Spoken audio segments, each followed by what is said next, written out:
NCERT का question है, question जो हम पढ़ते हैं,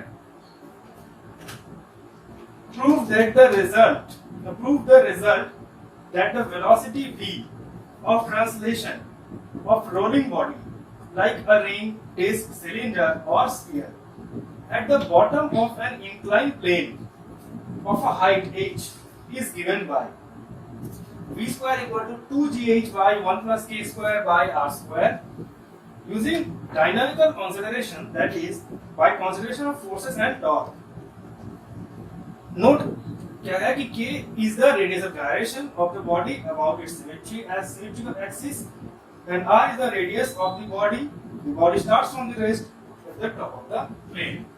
जो यहाँ पे नोट करने लायक बात है, सीधा सा बात है, एक प्रूफ किया वो प्रूफ करना है। बॉडी एक हॉरिजॉन्टल यानी एक इंक्लाइन प्लेन है, इंक्लाइन प्लेन से गुजरते हुए रोल करते हुए नीचे की तरफ गिर रहा है और गिरने के बाद वो सीधा ऐसे मूव करने लगा है। यानी हमारा अगर डायग्राम यहाँ पे रफ डायग्राम बनाते हैं, फिर डायग्राम उधर बना देंगे। रफ डायग्राम को अगर हम लोग फॉलो करें तो एक बॉडी यहाँ से रोल करते करते करते करते यहाँ पे आता है और इसके बाद वो लीनियर मोशन शो करता है, इधर इधर ये चलना शुरू कर देता है। This is height h। और हमारा जो यहाँ पे प्रूफ करने के लिए बोला है that the result that the velocity v of translational of a rolling body, यानी हम लोग को इतना मालूम है कि rolling motion is equal to translational motion plus rotational motion। तो इसमें ये बोला है कि एक रोलिंग बॉडी का ट्रांसलेशनल मोशन का वेलोसिटी ये प्रूफ करना है कि v square is equal to 2gh by 1 plus k square by r square. ये हम लोग को प्रूफ करना है। बहुत अच्छे से क्वेश्चन की भाषा को समझना। एक इंक्लाइन प्लेन है, हाइट h है, एक बॉडी को रोल करवा दिया जा रहा है और जब ये बॉडी रोल करता है तो हमें मालूम है कि rolling body always has translational plus rotational motion inside it, या इतनी दोनों को मिला दे तो रोलिंग मोशन होता है। तो रोलिंग मोशन में जो ट्रांसलेशनल पार्ट है उसका जो वेलोसिटी है ये वाला है, उसका वेलोसिटी है, ये हम लोग को प्रूफ करके देना है।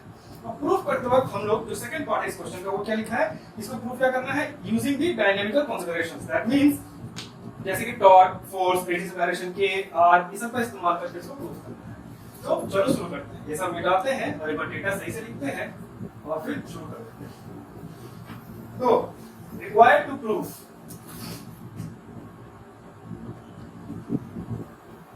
required to prove v square is equal to 2gh by 1 plus k square by r square। इसमें k square radius of gyration है या जायरेशन, जो मन में आप कह सकते हैं हम, और ये रेडियस ऑफ गायरेशन क्या होता है हम लोग डिटेल में पढ़ चुके हैं।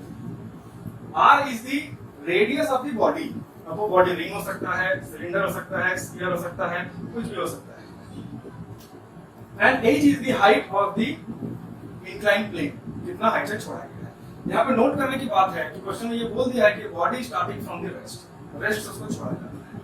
तो चलो इसको प्रूफ करते हैं और फाइनल डायग्राम बनाते हैं हम लोग। फाइनल डायग्राम हम वहां पे बनाते हैं, इसको आप समझो। Let this be the diagram.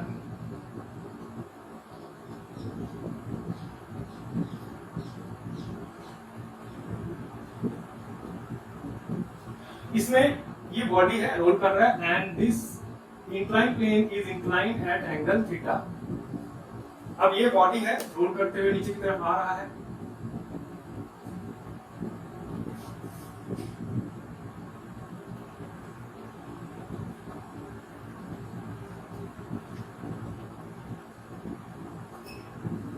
ये रहा ये बॉडी। अब इस बॉडी में कौन कौन से फोर्सेस इन्वॉल्व है, वो फोर्सेस का हम डायग्राम बनाते हैं। पहली चीज तो यहाँ पे ये मिलेगी कि बीचों बीच नीचे की तरफ आया हुआ mg, since this is inclined at theta, therefore ये थीटा का एंगल बनाएगा और इसको कहेंगे हम लोग mg cos थीटा। एक 90 डिग्री बना के नीचे की तरफ इधर जाएगा, which will be known as mg sin theta. ये वाले प्लेन से परपेंडिकुलर ऊपर जाएगा, नॉर्मल रिएक्शन फोर्स है। Since this is rolling motion, तो रोलिंग मोशन में फ्रिक्शन फोर्स की जरूरत होती है। हम लोगों ने रोलिंग मोशन में ये सेक्शन कवर कर लिया था। Therefore there will be a frictional force which will be opposite to the motion. This is F, frictional force F। Now let's begin. और एक चीज, हाइट h। तो लेट्स बिगिन। वैसे तो अभी डेरिवेशन करने वाले, ये डेरिवेशन हम लोग ऑलरेडी कर चुके हैं, हम एक्सप्लेन भी कर चुके हैं। चाहो तो वाला क्वेश्चन जाके देख सकते हो। फिर भी for the sake of this question derive फिर से कर देते हैं। तो यहाँ पर हम लोग स्टार्ट किए। तो फ्रॉम द इक्वेशन या from the diagram we can say that n will be equal to mg cos theta because there is no motion in vertical plane। तो हम यहाँ पे कह सकते हैं कि फ्रॉम द इक्वेशन या from the diagram n is equal to mg cos theta, and of course this body is rolling downwards, therefore the linear acceleration of the body will be a and thus the net force will be ma। of course the angular acceleration can be considered as alpha। तो यहाँ पर हम लोग लिख सकते हैं second equation में, ये नीचे की तरफ रोल कर रहा है, दो फोर्सेस है, एक नीचे चल रहा है, एक ऊपर लेके जा रहा है। दोनों में अगर माइनस कर देंगे तो ये नेट फोर्स निकल के आएगा। That means ma is equal to mg sin theta minus f। We need to find the value of this force, frictional force F। Now, तो कैसे निकालेंगे? टॉर्क यानी ये बॉडी गोल घूम रहा है यहाँ पे, तो जाहिर सी बात इसमें टॉर्क होगा, और जो गोल घुमाने का जिम्मेदारी सिर्फ फ्रिक्शनल फोर्स पे है। ये हो गया इसका रेडियस, ये हो गया frictional force.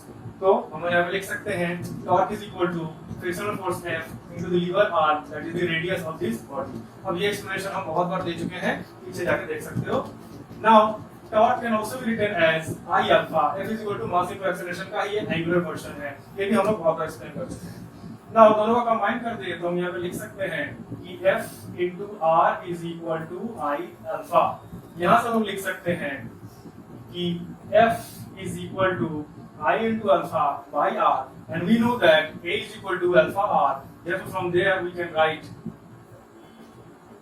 F is equal to I A square by R। यहाँ से ये लिखे हम लोग A is equal to alpha R, तो alpha is equal to A by R, यानी A by R यहाँ पे हम लोगों ने alpha प्लेस में बदल दिया, तो F का वैल्यू यहाँ पे मिल गया हम लोग को आराम से। नाउ अब ये तो हम लोग को मिल गया यहाँ पे, तो चलो पुट कर देते हैं, उसके बाद आगे कहानी बताते हैं। तो ma is equal to mg sin theta minus I a square by R। अब यहाँ पे बात आ रही है मोमेंट ऑफ इनर्शिया की। जो डेरिवेशन था, ये डेरिवेशन क्यों दोबारा से दिखा रहे हैं, बिकॉज इससे पहले जो डेरिवेशन हम करके दिखाए थे उसमें ये वाला पोर्शन मिसिंग था, क्योंकि वहां पर रेडियस ऑफ गायरेशन की कोई बात नहीं की गई थी। रेडियस ऑफ गायरेशन को हम लोग कैसे इसमें इंक्लूड करेंगे, तो हम लोग को मालूम है कि मोमेंट ऑफ इनर्शिया, अगर रेडियस ऑफ डायरेक्शन को हम लोग पकड़ के चलते हैं तो moment of inertia can be written as mk²। वैसे मोमेंट ऑफ इनर्शिया का फॉर्मूला होता है I is equal to mr², लेकिन जब हम लोग r के बदले रेडियस ऑफ डायरेक्शन अगर पकड़ लिए, अब रेडियस ऑफ डायरेक्शन क्या होता है हम बहुत अच्छे से एक्सप्लेन कर चुके हैं, जाके यहाँ पे देख सकते हो वापस, लेकिन यहाँ पे हम लोग एक्सप्लेन करके बेकार में इसको लंबा नहीं करेंगे। तो अगर रेडियस ऑफ डायरेक्शन के रूप में अगर हम लोग मोमेंट ऑफ इनर्शिया लिखेंगे, उसको लिख सकते हैं I equal to mk²। नहीं तो अगर सिर्फ r के रूप में, रेडियस के रूप में अगर लिखता होगा तो हम लोग लिखते हैं mr²। तो हम लोग यहाँ पे mr² नहीं लिखेंगे, बिकॉज़ क्वेश्चन में बोला है रेडियस ऑफ डायरेक्शन लेने के लिए, तो I is equal to mk² हम लोग को लिखना है।